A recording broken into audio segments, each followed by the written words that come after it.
Welcome to one day exam classes. देखिए आज की वीडियो हम आपको भौतिक विज्ञान के महत्वपूर्ण फार्मूले बताने जा रहे हैं जो कि आपके आने वाले सभी एग्जाम के लिए इंपॉर्टेंट हैं। और अभी तक आपके न्यूमेरिकल से जितने भी क्वेश्चन पूछे गए हैं वे सभी इन्हीं फार्मूले का प्रयोग करके पूछे गए हैं। तो एग्जाम से पहले आप लोग इस वीडियो को अवश्य देखते हुए जाइएगा। साथ में हम लोग यहाँ पर इसके मात्रक के बारे में चर्चा करने वाले हैं क्योंकि यूनिट से भी आपके एग्जाम में क्वेश्चन बनते हैं। तो सरल से हम लोग कठिन फार्मूले की ओर चलेंगे क्योंकि सिंपल फार्मूले का प्रयोग जो है वो बड़े या फिर कठिन फार्मूले में किया जाता है। तो इस वीडियो में आप लोग देख सकते हैं इन सभी फार्मूले के बारे में हम लोग चर्चा करने वाले हैं क्योंकि अभी तक आपके एग्जाम में ये सभी महत्वपूर्ण फार्मूले एग्जाम में पूछे गए हैं। तो चलिए स्टार्ट करते हैं हम लोग अपने पहले फार्मूले से। यहाँ पर देखिए पहला हमारा फार्मूला है जो कि कई बार आपके एग्जाम में पूछा गया है कि त्वरण क्या होता है, एक्सेलरेशन क्या होता है। तो वेग परिवर्तन की दर जो होती है वो त्वरण होती है। ठीक है, अब वेग में परिवर्तन क्या होता है, जैसे कोई पिंड है वो पहले 10 किलोमीटर पर घंटा से चल रहा था और अभी उसकी चाल जो है चेंज होकर के 15 किलोमीटर पर घंटा हो गई।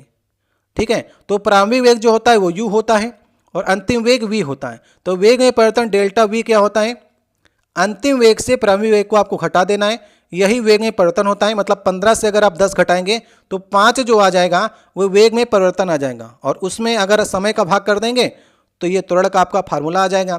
अगर मात्रक या फिर यूनिट की बात करेंगे तो मीटर पर सेकंड स्क्वायर ये त्वरण होता है। अगर सेकंड को आप ऊपर ले आएंगे तो सेकंड की पावर -2 इस प्रकार से भी इस मात्रक को लिखा जाता है और बहुत बार ये त्वरण से ही डायरेक्ट एग्जाम में आपका क्वेश्चन बना है। अब देखिए नेक्स्ट हमारा फार्मूला है बल का। F बराबर देखिए ma होता है, काफ़ी प्रचलित फार्मूला है और सबको आता होगा। अगर देखिए लीनियर मोशन हो रहा है तब आपको F बराबर ma लगाना है। अगर देखिए कोई पिंड ऊपर से नीचे गिर रहा है या फिर नीचे से ऊपर जा रहा है तब आपको F बराबर mg लगाना है। ये आपको ध्यान में रखना होगा। ठीक है, जहाँ पर m क्या होता है, द्रव्यमान या फिर मास होता है और a आपका एक्सेलरेशन या फिर त्वरण होता है।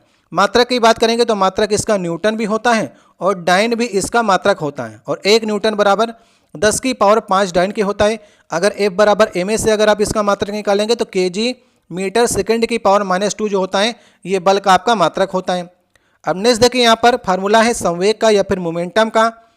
तो मोमेंटम P बराबर mv के होता है जहाँ पर m इसका द्रव्यमान होता है और v जो होता है वेग होता है। अगर मात्रक की बात करेंगे तो kg मीटर सेकंड की पावर -1 ये आपका संवेग का मात्रक होता है और संवेग परिवर्तन की दर जो होती है वो बल होता है।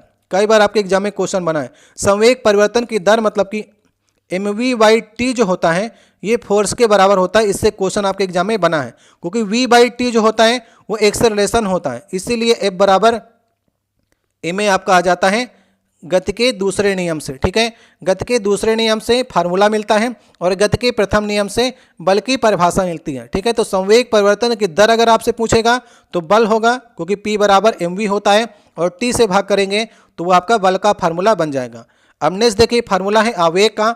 तो J बराबर होता है F × t, मतलब कि बल और समय का अगर आप मल्टीप्लाई करेंगे तो आवेग का ये आपका फार्मूला बन जाता है। मात्रक की बात करेंगे तो न्यूटन × सेकेंड। ठीक है, न्यूटन × सेकेंड जो होता है ये आवेग का मात्रक होता है। अब देखिए गति के 3 समीकरण ये भी आपके एग्जाम में कई बार पूछे गए हैं, इन्हें भी आपको दिमाग में रखना है। तो पहला हमारा देखिए गति का समीकरण होता है v बराबर u + at, दूसरा होता है s बराबर ut + हाफ at² और तीसरा होता है v² बराबर u² + 2as। आपको ध्यान में रखना ये हमने आपको लीनियर मोशन बताया है, मतलब अगर कोई पिंड पृथ्वी पर चल रहा है तब आपको इस फार्मूले का प्रयोग करना है। अगर कोई पिंड ऊपर की ओर जा रहा है या फिर नीचे की ओर आ रहा है तो वहाँ पर आपको v बराबर u + at की जगह पे आपको gt का प्रयोग करना है और gt का प्रयोग करते समय आपको ये भी ध्यान में रखना है अगर आपने पिंड को नीचे से ऊपर फेंका है तब आपको माइनस का प्रयोग करना पड़ेगा। अगर आपने पिंड को ऊपर से नीचे फेंका है तब तो यहाँ पर प्लस ही रहेगा। ये बात आपको ध्यान में रख के चलनी है। और एक फार्मूला देखिए यहाँ पर है nवें सेकेंड में तय की गई दूरी। nवें सेकेंड में मान लीजिए आपसे पूछा जा रहा है कि 6वें सेकेंड में पिंड का विस्थापन कितना होगा। तो यहाँ पर देखिए दूरी क्या होगी, u + 1/2a 2n-1 ये nवें सेकेंड में चली गई दूरी या फिर विस्थापन होता है। तो 6वें सेकेंड में या फिर 7वें सेकेंड में तो n की जगह पर आपको उतना रख देना है और u आपको दिया जाएगा, एक्सेलरेशन आपको दिया जाएगा। तो इस प्रकार से nवें सेकेंड में आप चली गई दूरी को भी इस फार्मूले से निकाल सकते हैं। देखिए गति के समीकरण में एक और संबंध आपसे पूछता है कि पहला जो हमारे समीकरण है वो किसके किसके बीच में संबंध को दर्शाता है। तो यहाँ पर वेग और समय के बीच में संबंध को दर्शाएगा आपका पहला समीकरण।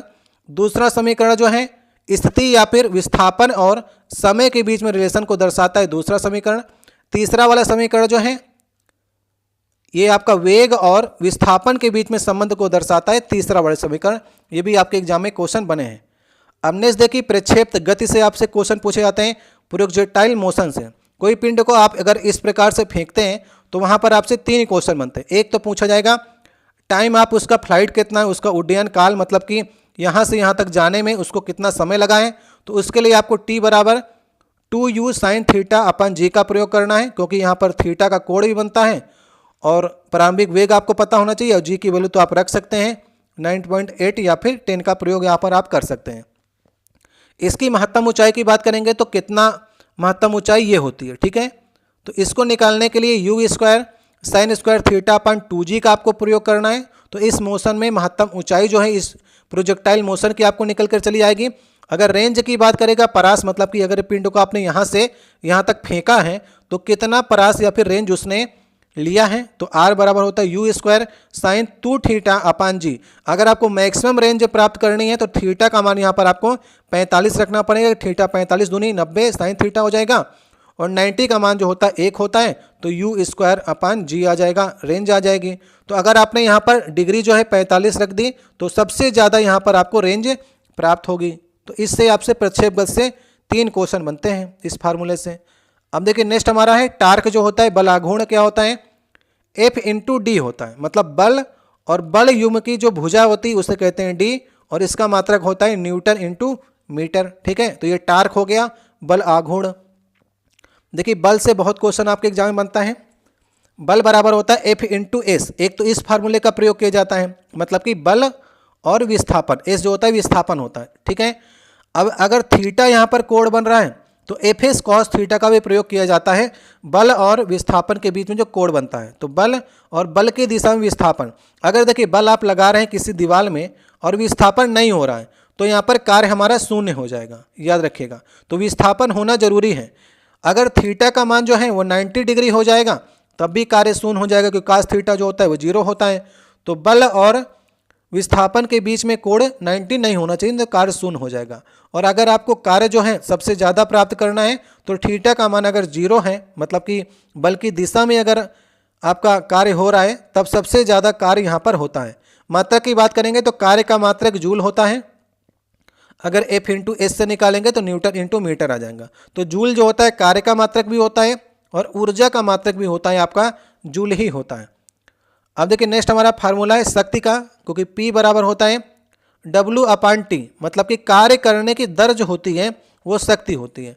इसका मात्रक जो होता है वाट होता है, या फिर यहाँ पर आप लिख सकते हैं न्यूटन मीटर सेकंड की पावर -1। और हार्स पावर में भी शक्ति का मात्रक लिखा जाता है, ठीक है। और 1 हार्स पावर बराबर होता है 746 वाट के, ये भी आपको ध्यान में रखना है।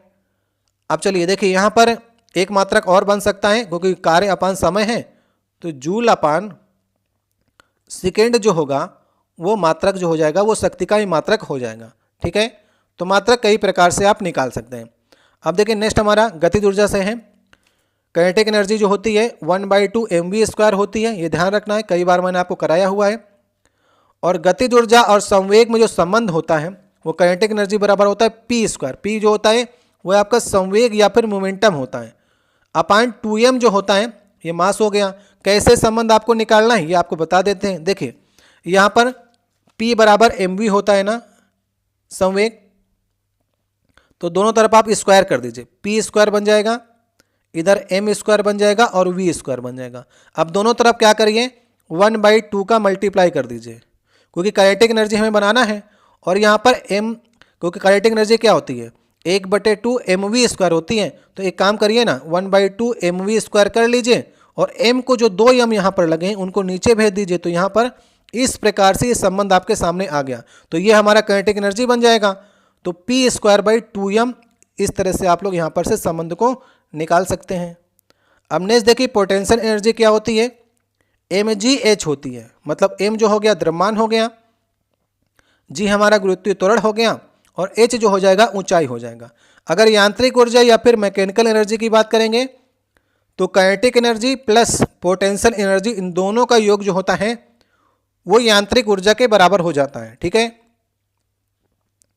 अब देखिए नेक्स्ट है हमारा गुरुत्वाकर्षण बल जो कि F होता है। ये क्या होता है, जी की हमारा सर्वात्रिक गुरुत्वाकर्षण नियतांक होता है जिसकी वैल्यू होती है 6.67 मल्टीप्लाई 10⁻11। ये इंपॉर्टेंट है, कई बार आपके एग्जाम में ये वैल्यू पूछी गई है। साथ में दो पिंड हो गए जिनके बीच में आकर्षण बल लग रहा है और उनके बीच की दूरी का स्क्वायर जो होता है वो उसमें भाग करना होता है, तब आपको यहाँ पर गुरुत्वाकर्षण बल का फार्मूला मिलता है। अगर गुरुत्वीय त्वरण आपसे पूछता है तो जी बराबर होता है GME, मतलब होता है पृथ्वी का द्रव्यमान, और बटे पृथ्वी की त्रिज्या का स्क्वायर करेंगे तो ये गुरुत्वीय त्वरण का आपको यहाँ पर से फार्मूला मिल जाएगा। अब देखिए नेक्स्ट हमारा फार्मूला है उपग्रह का कक्षीय वेग v बराबर होता है √GME/r। मतलब अगर ये हमारी पृथ्वी हो गई और कोई उपग्रह इसके चारों ओर चक्कर लगा रहा है तो उसका कक्षीय वेग निकालने का ये फार्मूला होता है। तो यहाँ पर g की वैल्यू मैंने आपको बताई थी 6.67 मल्टीप्लाई 10⁻11 होती है। पृथ्वी का मास रख लीजिए और यहाँ पर इसकी त्रिज्या रख लीजिए तो आप उपग्रह का कक्षीय वेग निकाल सकते हैं। तो इन सब वैल्यू को अगर आप रखेंगे तो यहाँ पर उपग्रह का कक्षीय वेग निकल कर आता है 8 किलोमीटर। ठीक है, किलोमीटर पर सेकंड के वेग से कोई भी उपग्रह जो है कक्षा में अपने चक्कर लगाता है पृथ्वी के चारों ओर। अगर हम पलायन वेग की बात करेंगे तो पलायन वेग होता है अगर किसी पिंड को 11.2 किलोमीटर पर सेकंड से पृथ्वी से फेंक दिया जाए तो पृथ्वी की कक्षा को छोड़ करके ये बाहर निकल जाता है, मतलब ग्रेविटी से बाहर निकल जाता है। इसी कहते हैं एस्केप वेलोसिटी, जो कि √2GRE होती है। RE की वैल्यू यहाँ पर रख दीजिए, जी की वैल्यू रख देंगे तो एस्केप वेलोसिटी आ जाती है 11.2 किलोमीटर पर सेकंड का वेग आ जाता है पलायन वेग का। और यहाँ पर कक्षीय वेग और पलायन वेग में एक संबंध होता है, तो VE बराबर होता है √V0 के। तो ठीक है, याद रखिएगा। मतलब कि आपको याद रखना है कि पलायन वेग जो होता है वो कक्षीय वेग का √2 गुना ज़्यादा होता है। ये दोनों में संबंध होता है और कई बार एग्जाम में आपके क्वेश्चन पूछा गया है। अब नेक्स्ट देखिए डेंसिटी क्या होती है, द्रव्यमान अपान आयतन M/V होती है जिसका मात्रक होता है kg/मीटर क्यूब होता है। ठीक है, तो डेंसिटी का ये हमारा फार्मूला हो गया। नेक्स्ट देखिए प्रेशर का क्या होता है, एकांक क्षेत्रफल पर लगने वाले बल को हम लोग क्या कहते हैं, प्रेशर या फिर दाब कहते हैं। इसका मात्रक होता है N/मीटर², या फिर पास्कल में भी आपका इसका मात्रक जो है वो दाब का होता है। नेक्स्ट देखिए यहाँ पर पृष्ठ तनाव, तो सरफेस टेंशन क्या होता है, एकांक लंबाई में लगने वाले बल को हम लोग पृष्ठ तनाव कहते हैं और इसका मात्रक होता है N/मीटर। ठीक है, दोनों का मात्रक को देख लीजिएगा। ये एकांक लंबाई पर बल लगता है उसे कहते हैं पृष्ठ तनाव, और एकांक क्षेत्रफल में लगने वाले बल को कहते हैं दाब। ठीक है, दोनों फार्मूलों को आपको ध्यान से देखना है। अब बात कर लेते हैं सरल लोलक की, उसका आवर्तकाल भी आपके एग्जाम में पूछा जाता है। इस प्रकार से कोई लोलक अगर आपने लटका दिया है और उसके आवर्तकाल की बात करेंगे तो T बराबर होता है 2π√L/G के होता है। मतलब जो लंबाई है उसको अंडर रूट में आपको रखना है और G का मान रखना है, तो सरल लोलक का आवर्तकाल जो है वो निकल कर चलाएगा। और एक फार्मूला और है V बराबर N लैम्डा के, इससे भी कई क्वेश्चन बने हैं। तो मतलब कि चाल और आवृत्ति तरंग दैर्ध्य इन तीनों में संबंध होता है V बराबर N लैम्डा का। ठीक है, जहां पर आवृत्ति भी आपको याद रखना, आवृत्ति जो होती है आवृत्ति बराबर 1/आवर्तकाल होता है। ठीक है, ये भी आपको याद करके चलना है। ठीक है, प्रतिबल क्या होता है, प्रतिबल का भी फार्मूला याद कर लीजिएगा। प्रतिबल बराबर होता है बल अपान क्षेत्रफल, ये भी हमारा प्रतिबल के बराबर होता है। तो मतलब कि जो आपका प्रेशर हो गया उसी के समान जो है वो प्रतिबल का फार्मूला भी होता है। अब देखिए दर्पण से दो क्वेश्चन पूछे जाते हैं, एक आपका दर्पण की फोकस दूरी और एक आपकी लेंस की फोकस दूरी निकालने का फार्मूला। तो दर्पण की फोकस दूरी 1/f बराबर होता है 1/v + 1/u, यहाँ पर प्लस होता है, और फोकस दूरी लेंस की निकालना तो यहाँ पर माइनस हो जाता है। तो v जो होता है वो प्रतिबिंब की दूरी होती है और u जो होता है वो वस्तु की दूरी होती है, जहाँ पर वस्तु रखी गई है। तो इन दोनों फार्मूले को आपको देखना है कि यहाँ पर माइनस हो जाता है लेंस में और दर्पण में हर जगह पर प्लस होता है।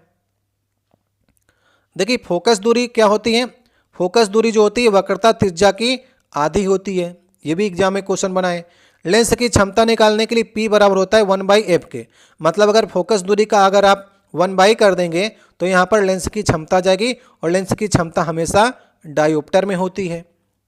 कूलाम के नियम से क्वेश्चन बनता है कि दो आवेशों के बीच में जो फोर्स लगता है वो कूलाम के नियम में F बराबर आता है 1/4 पाई इस्ताइलम 0 Q1 Q2 अपान R स्क्वायर। मतलब कि Q एक आवेश हो गया, दो आवेशों के बीच में जो आकर्षण बल लग रहा है उनके बीच की दूरी का स्क्वायर कर देंगे तो ये कूलाम का नियम भी हो गया और आवेश के बीच में लगने वाले बल का फार्मूला भी हो गया। जहाँ पर इस्ताइलम 0 की वैल्यू भी आपसे पूछी जाती है जो कि होती है निर्वात में विद्युतशीलता 8.85 मल्टीप्लाई 10⁻⁻12 जो होती है ये इस्ताइलम 0 की वैल्यू होती है। अगर 1/4 पाई इस्ताइलम 0 की टोटल वैल्यू की बात करेंगे तो 9 × 10⁻9 जो होती है ये इसकी टोटल वैल्यू होती है। ये भी आपको याद करके चलना है। अब देखिए नेक्स्ट हमारा फार्मूला है विद्युत विभव का। विद्युत विभव क्या होता है? एकांक आवेश में जो कार्य किया जाता है उसे हम लोग कहते हैं विद्युत विभव। ठीक है, तो W अपान आवेश जो होता है ये विद्युत विभव का फार्मूला होता है। मात्रक होगा इसका जूल अपान कूलाम के। एक फार्मूला और आपके एग्जाम में बहुत बार बनता है प्रतिरोध से। प्रतिरोध R बराबर होता है रो L/A, जहाँ पर रो क्या होता है विशिष्ट प्रतिरोध होता है। ठीक है, और ये चालक की लंबाई होती है और चालक के अनुकर्ष काट का क्षेत्रफल जो होता है, तो प्रतिरोध डिपेंड करता है चालक की लंबाई पर, विशिष्ट प्रतिरोध पर और अनुकर्ष काट के क्षेत्रफल पर। इससे क्वेश्चन कई बार आपके एग्जाम में बने हैं। नेक्स्ट देखिए क्वेश्चन है, नेक्स्ट फार्मूला है Q बराबर IT। इससे भी कई क्वेश्चन बने हैं आपके, जो भी आपका LP का पेपर हुआ है तो रेलवे में कई क्वेश्चन आपके इससे देखे गए हैं Q बराबर IT से। जहाँ पर Q क्या है आवेश होता है, I यहाँ पर धारा होती है और T यहाँ पर समय होता है। अगर हम बात करेंगे यहाँ पर ओम्स लॉ की तो ओम्स लॉ होता है V बराबर IR के, जहाँ पर V क्या होता है विभवांतर होता है, I हमारी धारा होती है और R यहाँ पर प्रतिरोध होता है। तो इस वीडियो में हमने आपको इन सब फार्मूले के बारे में बताया है और इससे आने वाले अगले वीडियो में हम लोग थोड़ा से और स्टैंडर्ड फार्मूले के बारे में चर्चा करेंगे। अगर आपको ये वीडियो अच्छा लगा हो तो वीडियो को लाइक करिएगा। इसमें हमने आपको सरल से लेकर के मीडियम तक जितने भी फार्मूले अभी तक आपके एग्जाम में पूछे गए उनके बारे में डिस्कस किया है। कुछ और फार्मूले बचे हैं उससे भी हम लोग आगे आने वाले वीडियो में चर्चा करेंगे। अगर आपको ये वीडियो अच्छा लगा हो, कुछ छोटे छोटे फार्मूले और हैं, जैसे कोण बराबर होता है चाप बटे त्रिज्या होता है। ठीक है, कोई कोण आपको निकालना है तो चाप बटे त्रिज्या कर देंगे तो कोण की वैल्यू यहाँ पर से निकल आती है। ठीक है, अभिकेंद्री बल जो होता है M बराबर होता है mv²/r होता है। इसे भी आप लोग ध्यान में रखिएगा। इससे क्वेश्चन नहीं बने लेकिन आने वाले एग्जाम में बन सकते हैं, इसीलिए इसमें चर्चा नहीं किए हैं। लेकिन अभिकेंद्री बल बराबर होता है mv²/r, इसे भी आपको ध्यान में रख के चलना है। अगर हम बात करते हैं कार्य की तो कार्य का मात्रक देखिए क्या होता है, कार्य का मात्रक जूल होता है। अगर हम बात करेंगे कि अर्घ क्या होता है, 1 जूल बराबर 10⁻7 अर्घ के होता है। इसे भी आपको ध्यान में रख के चलना है। ठीक है, और 1 कैलोरी बराबर क्या होता है, 1 कैलोरी बराबर होता है 4.2 जूल के होता है। और 1 किलोवाट घंटा किसके बराबर होता है, ये होता है 3.6 × 10⁶ जूल के होता है। तो ये भी चीज़ें आप लोग देख लीजिएगा क्योंकि हर चीज़ लिख के बताई नहीं जा सकती है। जब कहीं पर प्रयोग होता है तो इनके बारे में हम लोग चर्चा कर ही लेते हैं। ठीक है, जी के मान की बात करेंगे तो जी का मान जो होता है पृथ्वी के ऊपर जाने पर भी घटता है और पृथ्वी के नीचे जाने पर भी जी का मान घटता है। पृथ्वी पर अगर हम बात करेंगे ध्रुवों पर सबसे ज़्यादा जी का मान होता है और विषुवत रेखा पर जी का मान सबसे न्यूनतम होता है। ये आपको याद करके चलना है। तो ये सब हम लोग डिस्कस कर लिए हैं, तो काफ़ी फार्मूले इसमें हो गए हैं। जो आपको नहीं आता हो उसे आप लोग नोट डाउन कर लीजिएगा, जो आपको आते हों उनसे आप लोग न्यूमेरिकल के जो क्वेश्चन है उनकी प्रैक्टिस आप लोग को करनी है। तो काफ़ी ज़्यादा फार्मूले इसमें हमने आपको बताए, लेकिन और भी फार्मूले बचे हुए हैं जिसके बारे में नेक्स्ट वाले वीडियो में हम लोग चर्चा करने वाले हैं। अगर आपको ये वीडियो पसंद आता है तो मिलते हैं नेक्स्ट वीडियो में। किसी फार्मूले में आपको समस्या हो तो आप कमेंट बॉक्स में कह सकते हैं। ठीक है, तो मिलते हैं नेक्स्ट वीडियो में। बहुत बहुत धन्यवाद। और वन डे एग्जाम क्लासेस को आप लोग सब्सक्राइब कर लीजिएगा और वीडियो को लाइक अवश्य कीजिएगा।